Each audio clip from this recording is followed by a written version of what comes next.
Welcome, dear listeners, to another episode of the Musar Torah podcast, where we explore the ethical teachings embedded in the weekly Parsha.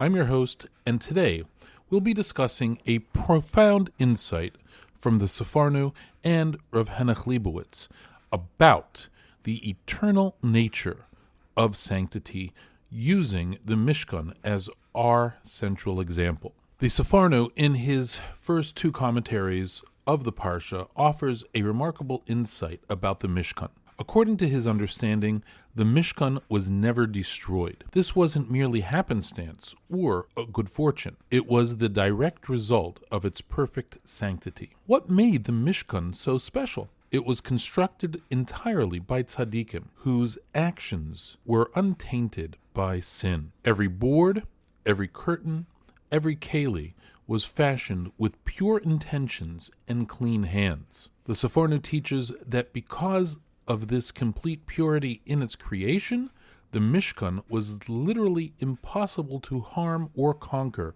by any enemy. This reveals a fundamental principle. True sanctity, by its very definition, is immortal. When something is created and maintained with absolute holiness, it takes on an eternal quality.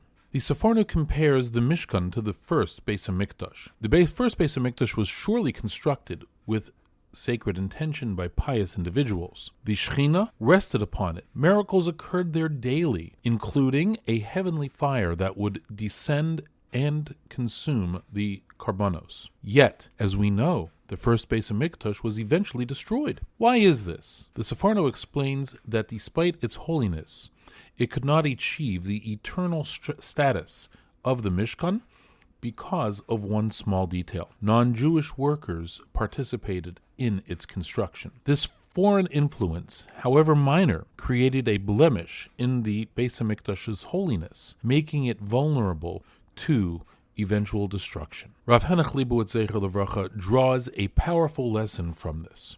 He notes that the Torah meticulously lists the tzaddikim involved in building the Mishkan to teach us something crucial about our own sacred institutions. When we build yeshivas, synagogues, or any Torah establishment, every step must be taken with utmost purity and holiness. If our religious institutions are built with any negative character traits or questionable financial dealings, even unintentionally, this will unavoidably impact the sanctity and permanence of those buildings. The foundations matter immensely. There is a Gemara in Bava Metzia, Daf Pei Amid Beis, which provides a striking illustration of this principle. It tells us that Rav Chiya went to extraordinary lengths when teaching Torah to children. First, he planted flax. He made nets from that flax to catch the deer, prepared the parchment from the deer that he captured, and only then wrote Torah scrolls to teach the children. Why did he have to go through such an elaborate process? The Alter of Navardak explains that Rav Chiya performed this self-sacrifice because he felt these foundations were needed to be laid by his own hands. He wanted to avoid even the slightest suspicion of theft, which would interfere with Hashem's assistance in learning. The Alter quotes a powerful statement attributed to the Vilna Gaon. If a Jew learns Torah in a building whose roof has even one stolen nail, that Torah study will be lacking in success. Rav Chiya goes on to extend this concept even to our own homes, which are considered a mikdash ma'at, a miniature sanctuary. The foundations and daily functioning of our homes must also adhere to the highest standards of ethical and moral conduct. If we succeed in this, we imbue our homes with holiness that becomes the hallmark of a Jewish family. It is precisely this holiness that has enabled our families to endure with strength and perseverance throughout our challenging history. It is in these areas of maintaining kedusha and Torah where the Yetzer Hara, our evil inclination, presents us with the greatest challenges. It whispers that the ends justify the means when we are acting for the sake of heaven. It suggests we can bend the rules for important causes like spreading Torah. However, the Sforno shows us the opposite is true. It is specifically in these sacred endeavors that the purity of our actions is most important. In establishing and managing our shuls, yeshivas, and homes, we need to be even more careful to avoid arrogance, jealousy, dishonesty, and theft. Only then will the sanctity of these institutions remain unblemished and endure forever. Before we conclude, let's explore some practical examples of how we apply this profound teaching in our daily lives. Number one, in our homes.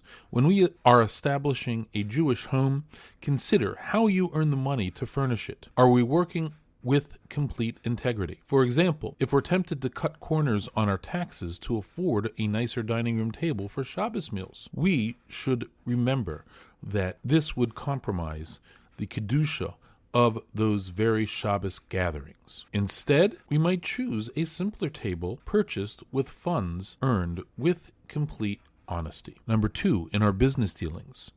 For those involved in building or renovating shuls or yeshivas, there is often pressure to complete projects quickly and under budget. If a contractor offers materials of questionable origin at a significant discount, we should decline, even if it means delaying the project or needing to raise additional funds. The foundations of a base Knesset must be unimpeachable. Third, in education. Parents and teachers might consider Rav Chiya's example when providing educational materials for children. While we needn't make our own parchment, we can ensure that the books and resources we provide are obtained honestly. This might mean paying for digital resources rather than using unauthorized copies, even if the content is Torah-based. Number four, I think, in communal roles. Those serving on shul or school boards face many difficult decisions. When disagreements arise, we must guard against speaking Lashon Hara and harboring resentment toward fellow board members, as these negative traits can undermine the very institutions we are trying to build and maintain. Number five, in fundraising. When raising money for Torah institutions,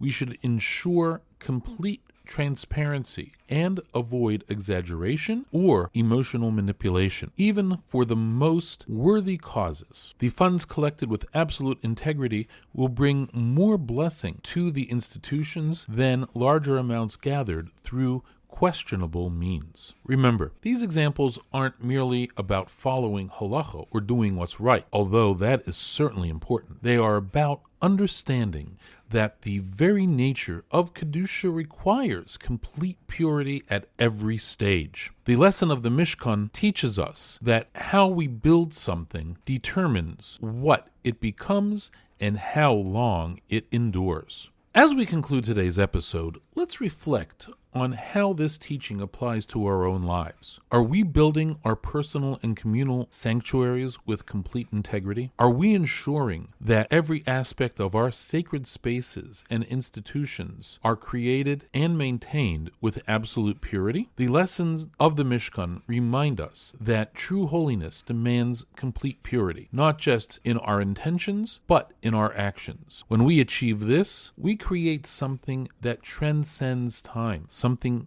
eternal. Thank you for joining us on today's Musar Torah podcast. Until next time, may we all merit to build sanctity in our lives that endures forever. Have a good Shabbos.